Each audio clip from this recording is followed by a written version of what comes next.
Want versus need, এই দুটোর মধ্যে পার্থক্য কি? Let me explain.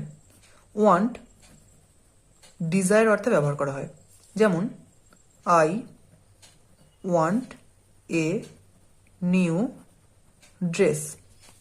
I want a new dress মানে কি, আমার একটা নতুন পোশাক চাই।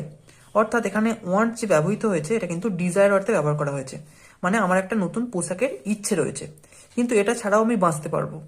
কিন্তু নিড ব্যবহার করা হয় নেসেসিটি অর্থে, অর্থাৎ প্রয়োজনীয়তা, যেটা ছাড়া কিন্তু আমি বাঁচতে পারবো না। যেমন যদি উদাহরণের কথা বলি, আই নিড ওয়াটার, আমার জল প্রয়োজন, জল ছাড়া কিন্তু আমি বাঁচতে পারবো না। বা আই নিড এয়ার, আমার বাতাস প্রয়োজন, বাতাস ছাড়াও কিন্তু আমরা বাঁচতে পারবো না। অর্থাৎ এখানে